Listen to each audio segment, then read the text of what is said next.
Hey friend, real talk. Have you ever felt like you needed to be more loving, more peaceful, more patient, and still felt like you were failing? Me too. We're here about the fruits of the Spirit all the time.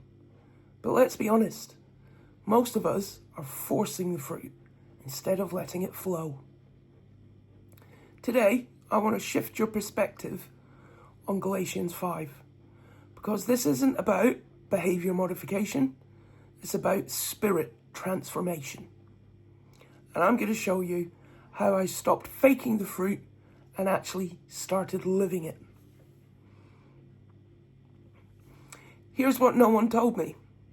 The fruits of the Spirit were never meant to be a checklist.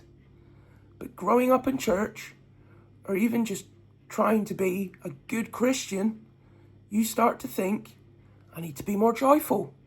I need to be more patient. Why don't I have peace? And the enemy loves this. Because the more we strive, the more we feel like we're not enough. And when you're not enough, you disconnect from the very source that can change you. Let's look at the actual text. But the fruit of the Spirit is love, joy, peace, patience, kindness, goodness, faithfulness, gentleness, and self-control. Notice something? It doesn't say the fruit of your effort is love. It says the fruit of the Spirit. In other words, it's not about producing, it's about abiding. So, let's break them down. Not as traits to chase, but signs you're staying connected. Love. Not just romantic love or friendly love, but sacrificial. Do I show up even when it costs me? Do you? I do. I try myself to most of the time, but I'm not perfect. Joy. Not happiness. Joy that exists even when things don't go right. We have to find joy in all situations, guys. All situations. Peace. The kind that calms your mind even in chaos. This one took me a long time. I have suffered from mental health problems for a long time. And that is just the voice inside my head. Just keeps going on, telling me I'm not enough. I'm not enough. But when you find peace, you'll find that your mind calms even the chaos that goes on inside it. Patience. Especially when God's timing feels so slow. Anyone else waiting on this something? I know I am. I'm waiting on a lot of things in my life, and I will wait for them until God deems it necessary for me to have them. Kindness. Not fake nice, real compassion. Even when they don't deserve it. Real compassion. Even when they don't deserve it. You have to give people compassion, even when you don't think they deserve it. If somebody's wronged you, don't just put a fake smile on your face. Don't just have fake words come out of your mouth. You have to have true compassion towards that person. And that is true kindness.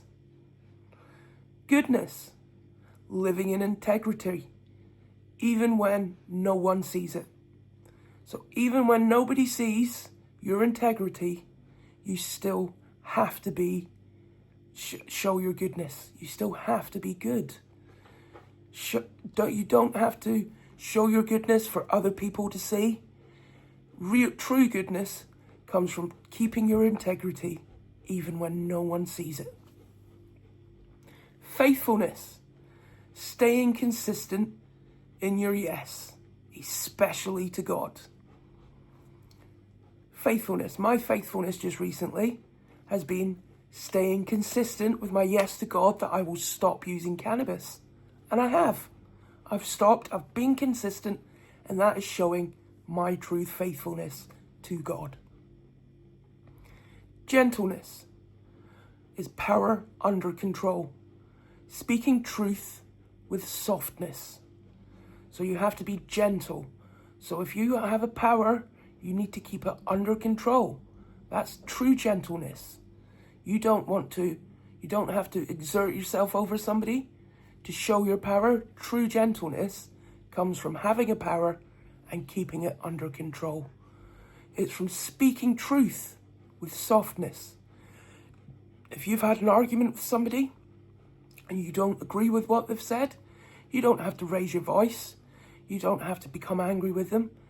True gentleness is speaking truth with softness. You don't need to raise your voice. You just have to be gentle with them. Okay? Self-control, the hardest one. But when you're led by the Spirit, you start to want what He wants. And it's so true. I found it with my cannabis use. For so long, I did not have control. I did not have self-control. I wasn't truly doing what God wanted me to do. I was just doing what I wanted to do. I didn't have control of myself. I just kept using and kept using. But in the end, I realized that true self-control and truly becoming closer to God involves me making a sacrifice and giving up my self-control and giving it to God. Having the self-control to put down what was controlling my life and pick up what He wanted me to pick up and start doing what He wanted me to do.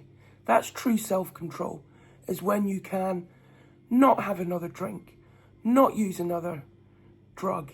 You can stop that overeating. You don't need, I do it myself. I enjoy a sweet thing, but I found just in the last week, I need to get self-control over that. So I'm still struggling with my self-control in certain aspects of my life, but I am striving to reach and be with all of the fruits of the Spirit. So for me, at the moment, my self-control is the hardest one for me. I seem to have replaced one addiction with another. So in order for me to beat my addiction, I have to gain true self-control and learn to put down what I don't need and pick up what God is asking me to do. So here's what shifted with my self-control. I stopped praying, God, give me self-control, and started praying, God, draw me closer. And that is what gave me the self-control to put down the cannabis and to put down that other chocolate bar that I don't really need to eat. So, if you've been striving, trying harder, pushing more, take a deep breath. What if your only job is to stay close? Here are 3 ways I stay connected to the Spirit. Word, not just reading it, but meditating on it. Letting it comfort me and letting it confront me. So I read the Word. I don't just read it, I meditate on it. I let what I've read confront where I am, and then I let it comfort me. Worship, not just music, but posture. Reminding my soul who's in control. So when you worship, you have to come with the right posture. You have to not be like, oh, look at me. You have to be postured correctly and come to worship because you want to be with God. You want to worship Him. And that is what reminds my soul who's in control. Walking with Him. Literally talking to God, talking to the Holy Spirit all day like He's in the room, because He is. The Holy Spirit is with us always. He is in us and he is with us. This is where the fruit comes from. Not effort, but intimacy. So, if you're tired of striving and you're ready to actually live the fruits of the Spirit, start with abiding. Start with abiding. It's where true intimacy comes from. Abide with the Holy Spirit and just be with him. Just be with God. You can do this. I believe in you. You have a great day. God bless.